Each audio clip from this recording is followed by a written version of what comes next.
Hello বন্ধুরা, study motivation YouTube চ্যানেলে তোমাদের সকলকে স্বাগত।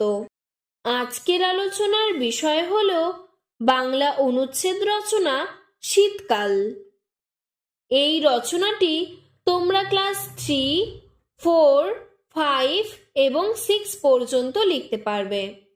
দু একটি লাইন কম বেশি করে লিখলেই হবে। শীতকাল বাংলার ঋতু পর্বের পঞ্চম ঋতু হল শীতকাল। পৌষ ও মাঘ এই 2 মাস শীতকাল। এই সময় সূর্যের দক্ষিণায়ন, দিন ছোট রাত্রি বড়। আমাদের দেশ গ্রীষ্মপ্রধান, তাই শীত আমাদের কাছে কষ্টের ঋতু। উত্তর দিক থেকে হিমশীতল বাতাস বইতে থাকে। এই সময় গাছের পাতা খসে পড়ে যায়। মাঠে মাঠে সোনালি ধানের সমারোহ। চাষিরা মনের আনন্দে ধান কেটে বাড়িতে নিয়ে আসে। বাড়িতে বাড়িতে নবান্নের ধুম পড়ে যায়। শিশু, বৃদ্ধ, যুবক যুবতী সকালে গরমের পোশাক ব্যবহার করে। বুড়ো বুড়ি রোদ খুঁজে বেড়ায়। রাতে শৈত্যপ্রবাহ বাড়ে। ভোর রাত্রিতে কুয়াশা দেখা যায়।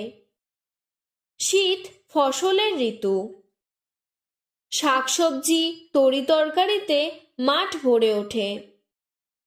বাঁধাকপি, ফুলকপি, গাজর, বিট, মূলো, লাউ, টমেটো, পালং, মটরশুঁটি কত রকমের সবজি পাওয়া যায়। এই সময় পাওয়া যায় খেজুরের গুড়, খেজুরের রস। খেজুর গুড়ের মধুর গন্ধে বাতাস ম ম করে। নলেন গুড়ের মোয়া, পাটি গুড়, নলেন গুড়ের সন্দেশ মানুষের কাছে বড়ই উপভোগ্য বস্তু। শীতে ফোটে কত রকমের মরশুমি ফুল। চন্দ্রমল্লিকা, ডালিয়া, গোলাপ, গাঁদা প্রভৃতি নানান ফুলে বাড়ির উঠোন আলোকিত হয়ে ওঠে। এখানে ওখানে বসে ফুলের মেলা, ফুল প্রদর্শনী। এই সময় আবহাওয়া শুষ্ক থাকে, তাই এখানে ওখানে কত রকমের মেলা বসে। সার্কাস আসে, যাত্রাগান হয়। তবে শীত দরিদ্র ও বৃদ্ধ বৃদ্ধাদের কাছে বড় কষ্টের ঋতু।